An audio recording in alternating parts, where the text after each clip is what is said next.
You too much, did it? You didn't want to rush to your TV set and put that one on. I think this England team are new. It was nice to see Southgate experiment yesterday. Felt sorry for Joe Gomez going off in the first half. I don't know how serious that is, but I'm sure he'll come back, and he'll come back stronger once he's in the Liverpool team a little bit more often. The interesting thing for me was Danny Rose, for example, played last night. Being a Spurs fan, I haven't seen a lot of him this season, and I didn't think he looked that great last night. Some of the crosses were a bit circumspect. I don't know. We'll see what happens. There's a talent there, but he just hasn't played enough games, though. Yeah, I think there's a talent there that's calling Manchester quite loudly.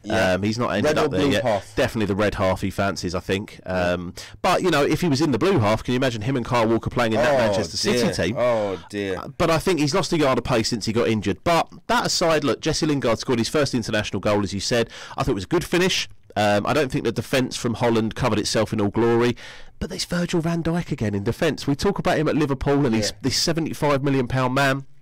He was captaining his country last night. Look, he's good. He's a great player, don't get me wrong. But as we keep saying every week on the show, it's what's around you. You're not a one-man team. And the rest of the back line yesterday didn't back him up. What I would say is that I think the Netherlands are in transition, and a World Cup, as we just talked about, without the Netherlands, for me, is like, wow, that's hard. I mean, England play Italy, and we'll come on to that in a second. I just want to look at the England team last night and go literally from front to back. Right. I thought Sterling, Rashford looked quite lively. I like Pacey, gave the ball away a bit too much for my liking. Give it away to the better teams. You're going to get hurt before you get it back. Do you think there was maybe a freeing of minds with Sterling and Rashford because there was no Harry Kane? Yeah, I think so. I also think Rashford was playing in his proper position, which he doesn't play a lot. Shirt on his back. At Manchester United, he's put out on the left, he's put out on the right, and only occasionally plays through the middle.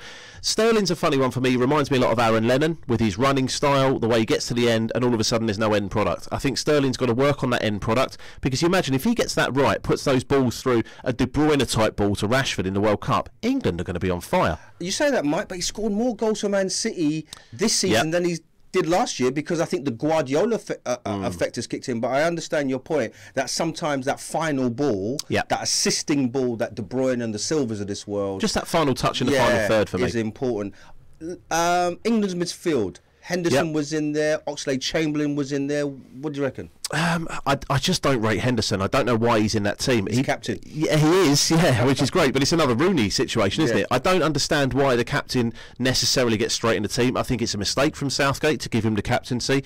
I don't think there should be an England captain. It's not like the old days when Tony Adams was at the back barking out the orders. I don't agree with goalkeepers being captains, because I've seen that with Hugo Lloris at Spurs this season. It doesn't work. When the team needs that little injection, it needs to be someone in the engine room, in the middle of midfield, really firing up the players, really getting them going. So, yeah, in answer to your question, I would drop Henderson. I don't think he played any balls. He doesn't get in the Liverpool team. He didn't really do anything of note in last night's game. So for me, that's a place that's up for grabs. And in terms of the experiment, 3 centre-halves, Kyle Walker was one of those. He was, yeah.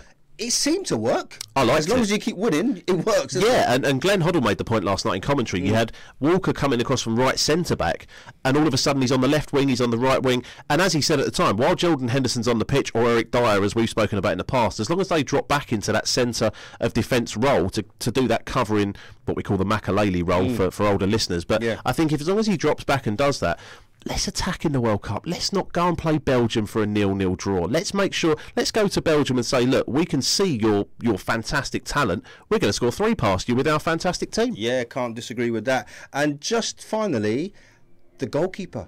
Yes, the guy from Everton. Yes. Who has conceded a lot of goals. He has. He's saved a lot of goals. Yep.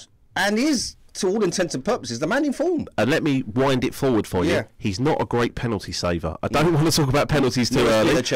No, well, there you go, so, look, Pickford for me is the one. Pope is in the background. You've obviously got Butland there as well. He's made a few mistakes in his current team at Stoke.